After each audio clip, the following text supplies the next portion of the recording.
慈悲的父神，感谢你美好的恩典，让我们一起聚集，一起祷告，一起敬拜你。主啊，你的话语成为我们的力量，在诗歌的歌词当中成为我们的祷告。主啊，愿今天的信息造就每一位弟兄姐妹，圣灵给我们同在，来光照我们，看见我们心中的需求，神的恩典祝福满满。祷告奉耶稣基督的圣名，阿们。各位弟兄姐妹，我们今天的主题叫做基督徒生命的塑造。我们在1月份的时候，牧师主要是以这个小组的恩典来分享给大家，这是鼓励每一位弟兄姐妹能够加入小组，学习跟人相处，在小组当中彼此医治，彼此造就，彼此得祝福。那今天我们分享的主题比较属于个人性的一个操练，就基督徒的生命的塑造，哪一个是优先的呢？哪一个是非进行不可的呢？这是今天的主题。我们的经文有2段很类似，一个是彼得前书5章8到9节，这是很熟悉的经文，说要警醒戒备，你们的仇敌魔鬼正像咆哮的狮子走来走去，搜索可吞吃的人。好，像狮子一样那么凶猛，我们大概知道，但是魔鬼到底为什么像狮子一样？应该是无影无踪啊，应该是没有任何没有那个行迹，没有任何的步骤。那为什么会像凶恶的狮子呢？咆哮的狮子呢？各位弟兄姐妹，他们都知道，狮子在非洲是森林之王，对不对？是野外的一个最顶级的这个猎食者。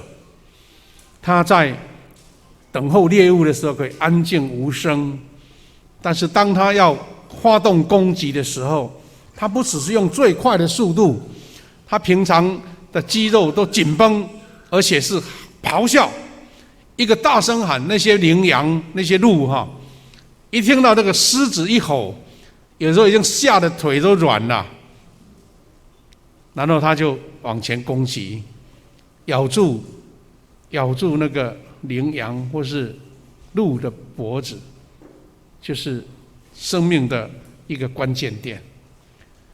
这个看起来好像觉得这个好像有一点抽象，我们生命当中，我们生活当中怎么看得到魔鬼呢？这是我们一般人的一个理解。但是圣经告诉我们，等一下我们会解释说为什么这个那么重要。你们要信心坚定，抗拒他们，因为你们知道全世界信主的弟兄姐妹都经历同样的苦难。意思是没有一个人可以避免，或是没有一个人可以免疫的，因为魔鬼的势力是无所不在的，就像咆哮的狮子躲藏在树林里面，准备要发动攻击。我们如果没有防备的心，你会好像跳进丛林的兔子一样，随时被吞吃掉。第2段经文也是教我们怎么样防备魔鬼。他说，然而上帝所赐的恩典更为丰富，正如圣经所说，上帝即敌对骄傲的人，是恩典给谦卑的人。上帝敌对骄傲，是恩典给谦卑，因为神的恩典的丰富。那骄傲人会怎么样？骄傲人容易被魔鬼所侵蚀，魔鬼所攻击。所以他怎么样避免呢？怎么样来逃离呢？他说，你们要顺服上帝，要抗拒魔鬼，魔鬼就会逃避。当一个人走在上帝的道路，他就会避免魔鬼的攻击，这个是非常重要的一个关键。我们都知道，在非洲的丛林那些野外的生命要得着保全呐。刚出生的野牛，出生的鹿，或是出生的羚羊，那些小羚羊一出生就会走路，没多久它就跟着跑了。但是它们是非常脆弱的，是被魔鬼，就是被那个狮子或是野兽所锁定的第一个目标。他们要安全，第一个要项一定是要跟着妈妈走，或者就跟着爸爸走。你不能自己哇，悠哉看到一刚生下来就看到这个世界多美好，阳光多亮丽，要去找水，要去找草，那不小心就被魔鬼被狮子吞吃了。所以这个意思跟我们的徽州的方也类似了。那这段经文为什么牧师要提起呢？这是有原因的。我们一个基督徒要成熟、要成长、要健壮，我们所要的就是要生命的对付。你要处理生命的问题，要全人做更新，你才能让这一切困难远离你去。你要跟随神的脚步，你就在安全的脚步的道路上面。我们今年呢，按照我们教会的季节年初开始，我们就进入了门徒训练的一个装备的季节里面。春季跟夏季，我们有进行了那个初阶的，就是刚进教会的，或是还没有受过这些门训的，我们叫做门徒学校。那再进一个阶段，就是我们的门徒大学，表示你已经基础都了解了，已经开始在服侍了，要成为领袖了。我们有一个叫门徒大学，准备让你得到成长。但是不管是门徒大学，不管是那个门徒学校，我们还没有正式开始，都有一个课程，就是你要怎么面对你生命的挑战，魔鬼的一个搅扰。你要有这样能力去面对它，你才能往成长的路走。要不然的话，你一直在那边，好像就是在一个泥淖里面跟着转，就好像在丛林里面有些动物呢被那个荆棘绑住了，被缠绕了；有些鹿的脚或是羚羊的脚被那个藤蔓缠绕了，就跑不出来了。所以呢，我们在1个礼拜前呢，我们举行了一个全人更新营。全人更新营就是还没有门徒训练开始，就先做这个全人更新营。它有一个是晚上，礼拜5的晚上，在礼拜6的整天呢。那一共举行了4个阶段的训练。换句话说，经过这4个步骤，让完全刚刚进教会的弟兄姐妹就很清楚知道说，我处在什么样的环境，我要怎么样远离这个魔鬼的攻击，这些狮子的攻击，这些咆哮的狮子要吞咬我的话，我怎么样避免？我就是跟随耶稣，我就跟随上帝，怎么样避免这些挑战？好，那我们的弟兄姐妹在经过这4阶段，慢慢就整体的了解。那因为我们礼拜5晚上是一个我们所谓的这个堂外聚会，礼拜6大家有的还要上班忙没有所有的人都参加。那牧师觉得说，有一些弟兄姐妹可能还没有参与过这样的学习的，所以今天特别把其中最重要的一个点来这边跟各位分享。我们要分这个礼拜跟下个礼拜一起来整体的了解我们所遇到的挑战，我们怎么样去面对，我们怎么样学习得到医治。我们这4个阶段的课程是怎么说呢？全人更新营的课程有第一个，阿爸我的父，我确认是上帝天父上帝的儿女。这个主题呢，牧师在去年的12月，我们已经在受洗的时候，先告诉这一群受洗的弟兄姐妹说，你要确认你是神的儿女。这个神的儿女是这个身份是不会被剥夺的，是直接是用宝血换过来的。我要确信是表示我的身份不要再成为一个好像奴隶一样，成为一个没有父亲的孩子一样，孤儿一样。你先确定你是神的儿女，这个有不同的理解，让我们更清楚。那第2个阶段是，我们现在还活在这个属世的世界，这属世的世界还有恶者在攻击我们，所以呢，我们仍然是罪人的身份，我们的人生出路会怎么样？意思就是说，在有罪的身体常常会被某种力量所左右、影响、干扰，所以呢，我们要学习认识罪人的真相，到底什么是罪人，反应的行为是什么，他的结局跟出路是什么？那是我们离别，等于是如果从哲学的角度说，人的本性，人的性格，人一生的遭遇，我们的生活上怎么样遇到一些苦处，都在这一课里面把它呈现出来。第3课就今天我们要分享的主题，攻破黑暗的权势，认识暗黑的世界、撒旦权势及生命的影响与危害。如果你了解了，你才知道说，哦，原来基督徒所以跟别人有不同的境界，就是你会处理这个部分。一般人不是不会处理，但是他们是怎么样呢？与黑暗结合，妥协，跟魔鬼打交道，好像得到暂时的安稳，其实是他把他的灵魂卖掉了。所以基督徒在这个点，如果能够超越，基督徒能够得到非常好的一个装备，你就会超越这一切，脱离这个尘世所带来的困扰。最后一个，不是人的能力所能做到的。你怎么攻破黑暗的权势呢？他看不见啊，就像吼叫的狮子啊，你怎么去惹他？你再怎么跟他打都打输他了。除了圣灵，所以我们在上个礼拜六也一起经历圣灵的更新。我们有姐妹呢，她得到圣灵，她得到方言，哇，心中非常的喜乐，因为有圣灵同在，你才能带来医治跟祝福。那这是非常棒的一个4个阶段，好像楼梯走4阶。第一个，承认阿爸是天父；第二个，知道人的罪结局是走向灭亡，罪人；第3个，为什么会有这样的苦难？就是有黑暗世界的魔鬼在攻击。第4个，我们不是靠自己的血气，而是靠圣灵的同工。那这个4个阶段，我觉得我们教会，特别是富强人，每一个都要经历过。而且有的弟兄姐妹他觉得说，好像自己学的还没有到位啊。几乎每年的圣灵更新他都来参加，自己的办还不够，到外面的特会他还去参加，因为他就是好像要浸泡在里面，要一直领受神给我的一个验证。那我们如果说把它当成一个课程，那实在太可惜了。而是每一个弟兄姐妹都同样要经历的。为什么这样？为什么？这是我们今天要讲的答案。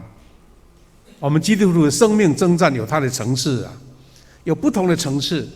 我们有个属世的成分，就是你在这个世界，你在工作，你在生活，你在读书，你的家庭，你跟别人相处，有这个属世的世界。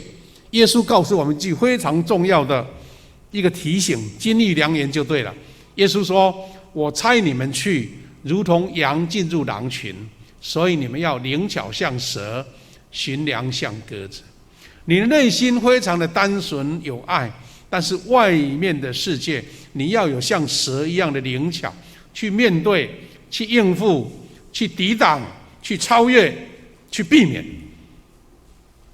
就好像我们在这个社会，你心存良善，但是有人要欺骗你呀，有人要欺诈你呀，有人要诬告你呀，有人要害你呀，你怎么样去处理呢？前2天牧师接到一通电话，他马上跟着直接就录音的讲说，你家的电话费还没缴啊，再不缴的话要被怎么样？要被关机了哈！先赶快按9，然后赶快处理。我说：哎呀，你这个骗子也要骗到教会来了。我们教会每一个月都按照这个账户扣掉，你还叫我要按9，要处理你的账户问题，那马上知道他是骗子。但是我们教会，我们很多弟兄姐妹、很多会友被骗了还不知道呢。常常这一种欺骗是我们在社会上常常发生的，更不用说我们在外面交通啊，遇到一些行车纠纷啊，哇，那个是很烦人的事情。耶稣说你要灵巧像蛇，你要有聪明。我们知道蛇这条蛇它身体很圆滑了，什么样的缝它都钻得过去，大家走不过去，它走得过去。它可以卷成一个圈，也可以一条那么长。它可以爬树，它可以钻洞，它可以经热很热的这个泥土，它也可以进到水里面去游。哇，真的是啊！上帝说这个魔鬼就像蛇一样，真的是一样。但是耶稣说我们要像蛇，什么意思？是你的灵巧跟智慧去面对这个世界复杂的世界。第二个，他说要寻良相鸽子，我们的心要心存良善，要单纯，要发自爱心。我们台湾人有一个非常好的特色呢，就是一旦有一个家庭遇到困难了，大家都伸出援手，大家都很乐意的捐助。很多遇到罕见疾病的家庭大家的捐助超过他们的需要了。这个可爱的心站在我们当中，这是属世的部分。第二个部分是基督徒特别经历的，是属灵的部分。刚刚我们读了这个经文以弗所书这段经文这样说：因为我们不是以血气的征战，乃是与那些执政的、掌权的、管辖在幽暗世界的，以及天空属灵气的恶魔征战。换句话说，我们突然发觉说，我们面对的这个世界，除了要有灵巧像蛇的心思去处理以外，很多部分是内在的啦，看不见的啦。即使你单独一个人都要面对的，就是心思意念，而且这个是看不见的。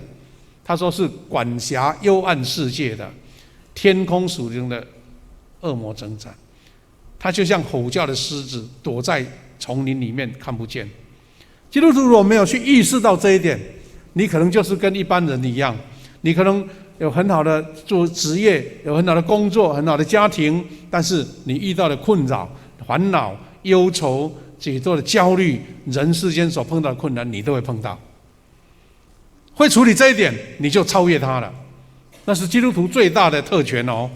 因为一般的人，我刚刚讲了，可能就是跟黑暗、暗黑的世界去连结了，拜偶像的、行邪术的，做那些跟暗黑世界交易的，都是这样子。所以基督徒要明白，我们现在所面对的不是一个3度空间的世界而已，更重要的是心思的战场。我们的心思是第4度空间。刚刚我不是说吗？我们的门徒训练的初阶，我们一起做这一个属灵的操练，我们怎么样面对邪恶的世界？那我们的门徒大学有另外一本书，叫做《3重战场》，教导一个领导者怎么样面对黑暗的世界，怎么样面对教会的建造当中所遇到的攻击，还有一个天空掌权的部分。那这个是基督徒的特权，因为有神的能力帮助你超越。一旦我们在这个部分第4度空间，是看不见的空间，是心思的空间，是灵界的空间，这个空间基督徒处理得好，你就是一般人的超越的平安所以我们基督徒生活中所要的战场，就是在心思的战场。我们的心思意念是魔鬼最容易攻击的地方，因为那个部分魔鬼悠游自在，随意进出了，你根本来不及去提防。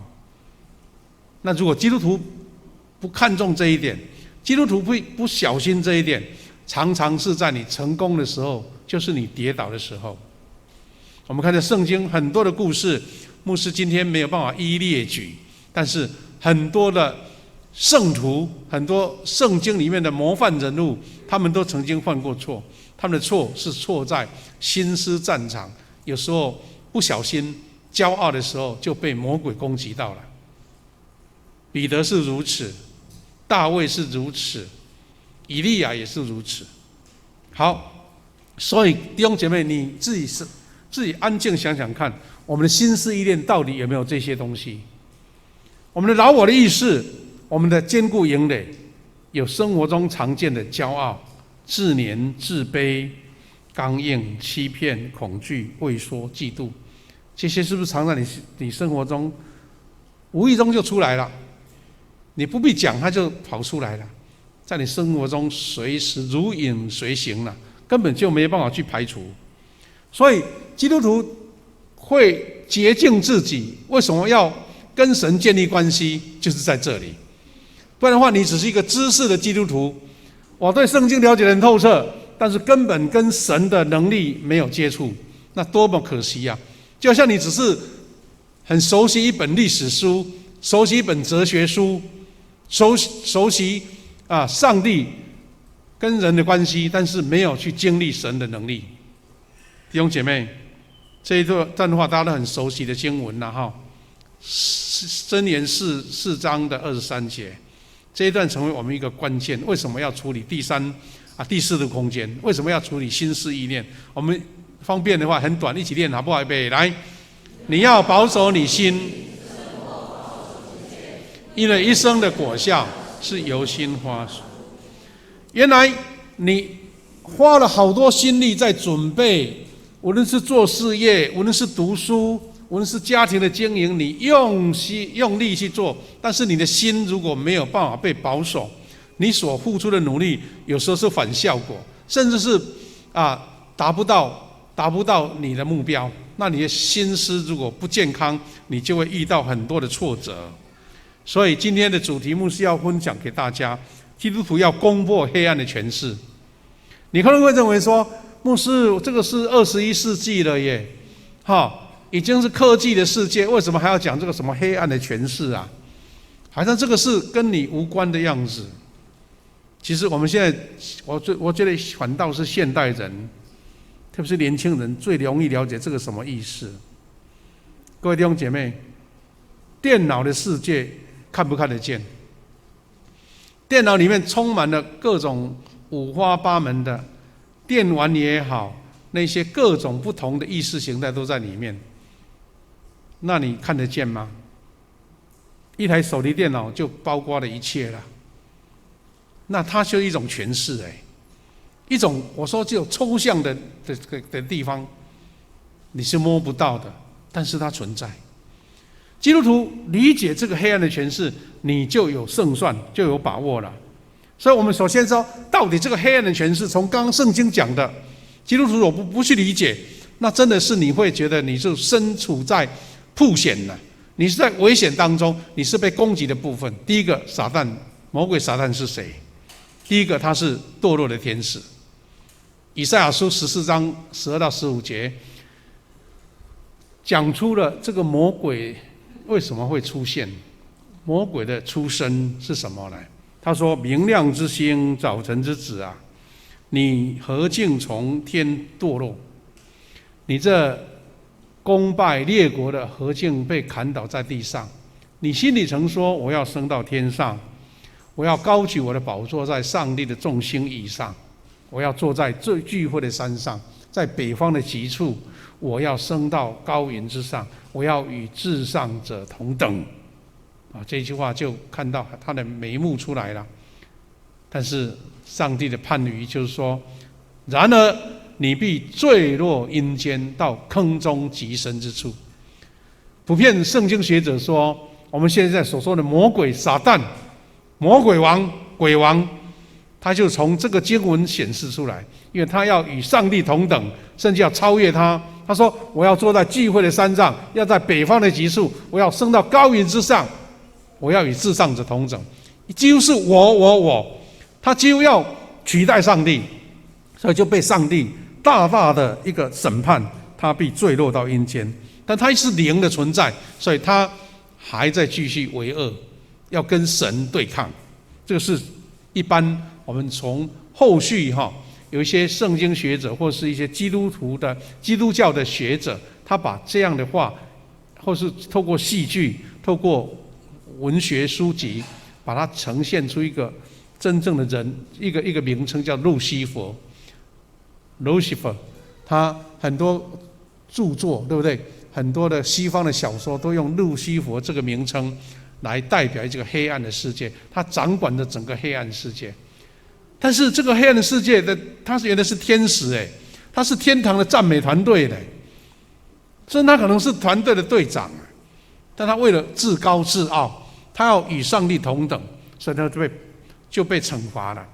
所以换句话说，我们现在所碰到的所有的黑暗的势力，就是由这个黑暗的权势所发动的，是天宫属灵气恶魔的掌权者，暗黑势力的代表。换句话说，他发动一切属灵的攻击。也许你会认为说，牧师，这个还是很很荒唐啦，这个还是跟我实际的没有感觉的。但是你想想看，你生活上到底有多少话语，多少样的一个讲出来的一种气话也好，评断的话，都跟鬼有关呐。你是贪吃鬼、懒惰鬼、贪睡鬼，对不对？什么都是鬼听起来好像这个就是骂人的话嘛，批判人的话。其实“鬼”这个字代表一种心性，由心发出的影响所以用鬼来代表。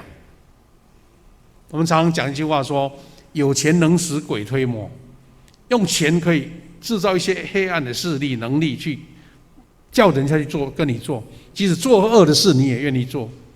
有时候人讲的话什么都不听鬼讲的话你跑得又那么快，常有这样的俗语出现。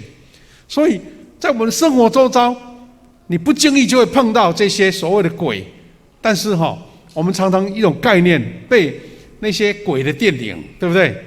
那些心理上的一种恐吓吓到了。其实真正的鬼才是不着声色的啦。你会害怕那还可以，赶快把它躲开就好了。问题是它不着声色，要让你陷入在其中。所以基督徒，你说，我对鬼不处理，那等于是你把这个一半的江山都被他毁弃掉了。好，他呢是上帝的敌对者，是记载在帖撒罗尼迦后书2章4节。再来牧师这个经文就跳过没有一个一个读了再来呢，就是第三个，他是黑暗世界的掌权者，刚刚已经读过了。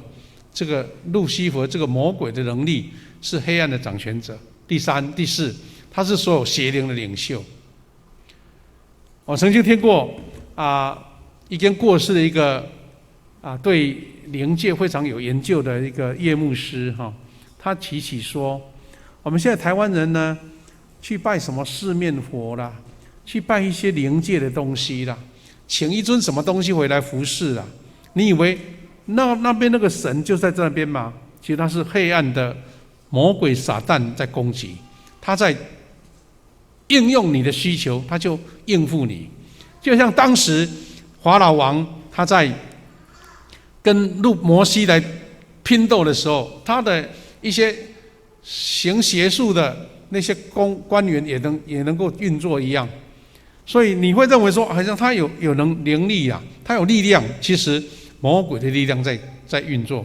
所以无论是所谓的拜一些神明一些什么天地万物很多神，石头神树神其实他是后面的路西弗在应用它来辖制你，那是多么可怕的一件事情所以各位弟兄姐妹，我们好像就一个清单一样来了解说，到底这样的影响在我们的生命上有什么影响？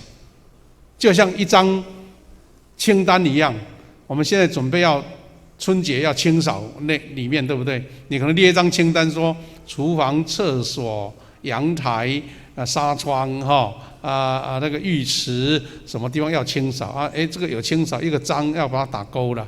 其实我们身心灵里面也碰到这样的需要清扫的部分，因为这个是被魔鬼所影响的。魔鬼借由这种管道来操控我们的生命，是我们常常不知道或是不了解的。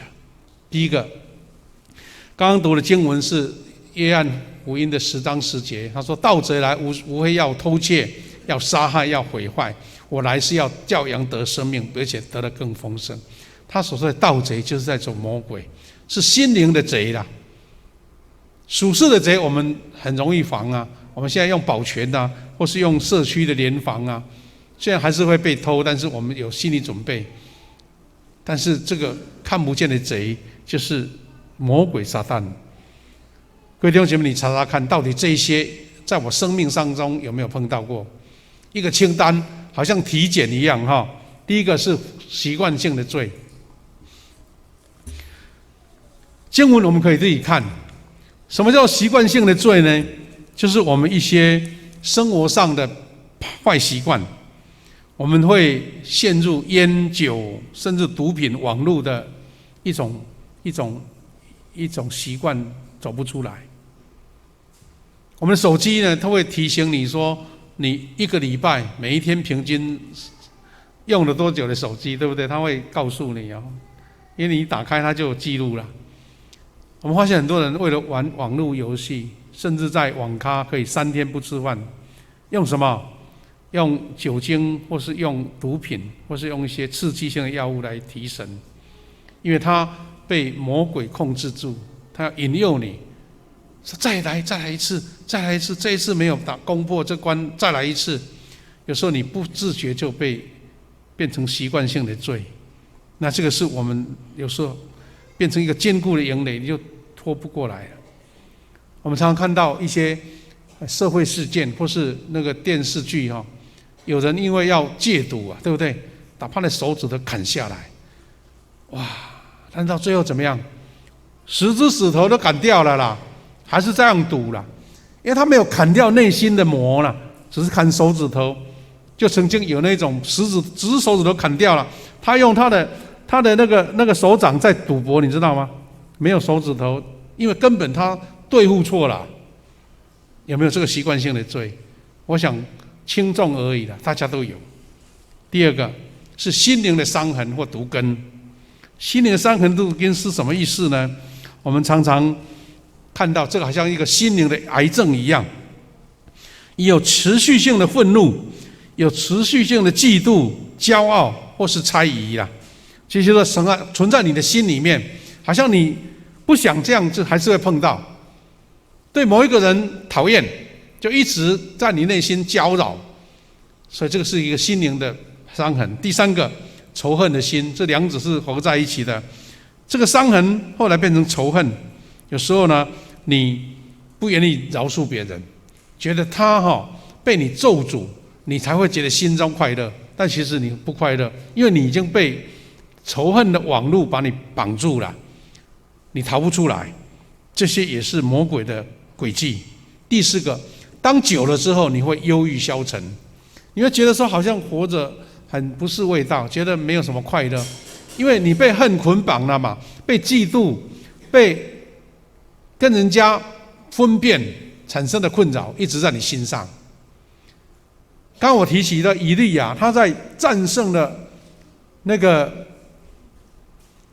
巴力的先知之后呢，本来是风风光光的一个人，竟然他跑到罗藤树下，走到旷野里面，在那边求耶和华说：“耶和华罢了，求你取我的生命，因为我不胜于我的列祖。”他觉得自己很消沉呢，很多事情原来是正面的变成负面的，那对于你来讲是何等大的挑战啊！那这个是魔鬼的诡计在你身上。第五个是不正常的连结。时间不够，等于是说错误的男女关系也是一种不正常的连结。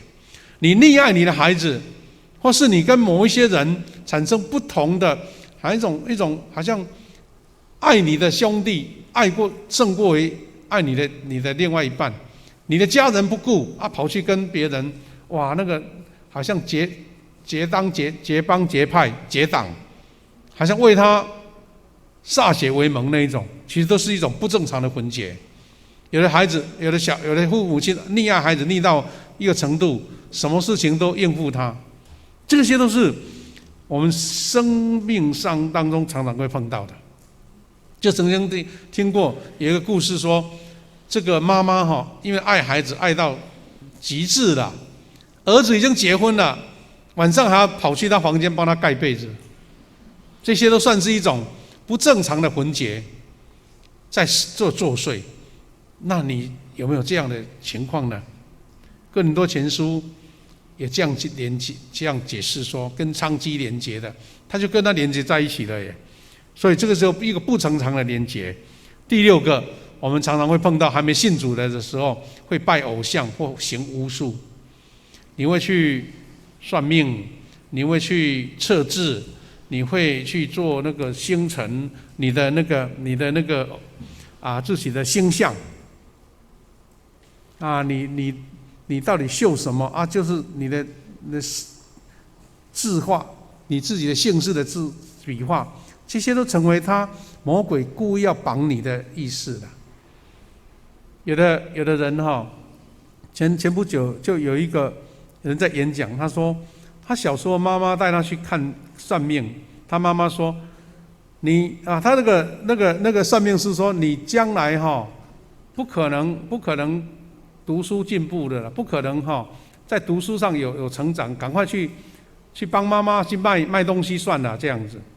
然后他从小就觉得说我要突破这个，后来他成为一个博士，他因为认为说你故意要讲我这样，但是有人会被臣服到说反正我就是读书不好嘛，所以算命师已经叫我不要认真读了，读不好干脆去做苦工算了。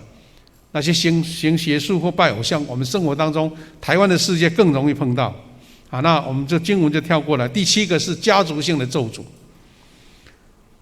出埃及记20章第5节这样提起说：不可跪拜那些像，也不可侍奉他，因为我耶和华你的上帝是忌邪的上帝。恨我的，我必追讨他的罪，从父到子，直到3、4代。圣经里面都提起到说，家族性所隐藏的罪会影响他的下一代，特别是一些不正常的关系，或是一个不正常的连结，会影响到。科学家可能会把它认为说，这个是心理学或是原生家庭所带来的影响，但是圣经说这个是魔鬼的能力，魔鬼的力量。所以你会发现说，为什么有的父亲说是祖父爱喝酒酗酒，他的儿子孙子会酗酒，他明明觉得他的爸爸他的阿公这样做不好，但是后来他真的会跟他一样。有的是可能是赌博的这个坏习惯，或是家暴的坏习惯，或是讲粗话的坏习惯。奇怪，明明你很讨厌，但是后来你就跟着做了，为什么这样子？不是你的意志力在控制，是魔鬼在引诱你说，你用这种解决，所以用暴力来解决家庭的关系。那这个是一个家族性的咒诅。第8个是惯性的评断跟批评了。我们常常会把一些事情先入为主的认为是我是对的，你们是错的，所以一直在论断到最后变成说你自己感觉很良好，那别人就远离你了，因为你是负面的批评嘛。所以罗马书14章4节说：你是谁，竟论断别人的仆人呢？他或站住或跌倒，就有他的主人在，而且他必要站住，因为主能使他站住。各位弟兄姐妹，我们时常碰到，我们很容易批评我们的教会，这个不好，那个不好。我们在小组里面也常常因为人跟人的关系互动，感觉说别人对我不好，感觉上好像只有你对，别人错。那种论断会限制你自己，没有办法改变你，就变成被封闭住了，永远没有办法成长。所以这种习惯性的论断跟批判有时候我们会被撒旦、被魔鬼，他用负面的语言让你去觉得你讲出来觉得很爽快，其实他是让你远离了人际关系，远离了跟别人有美好的相处，远离了你被改善的空间。好像我们变成一个消费者，别人煮的菜我都不好吃，所以你到这家店你觉得他们煮的不好吃，到那家店你说他们的冷气不够凉，到什么地方他们的什么小菜不好吃，反正到最后变成说论断到最后对你有没有好处？你一进去这家餐厅，不先享受厨师的厨艺，就先论断了。在教会里面更怕这样子，因为弟兄姐妹如果论断，会产生一种阻隔神的恩典恩惠通过你，这是多么大的一个困扰，我们常会碰到。最后一个是内在的誓言，经文我们可以做参考怎么说呢？什么叫内在的誓言呢？我们常自己对自己咒诅，自己发誓，或是有语言的一种影响，我们常常会影响我们生命的突破。比如说，我绝对不这样，我从此以后要怎么样？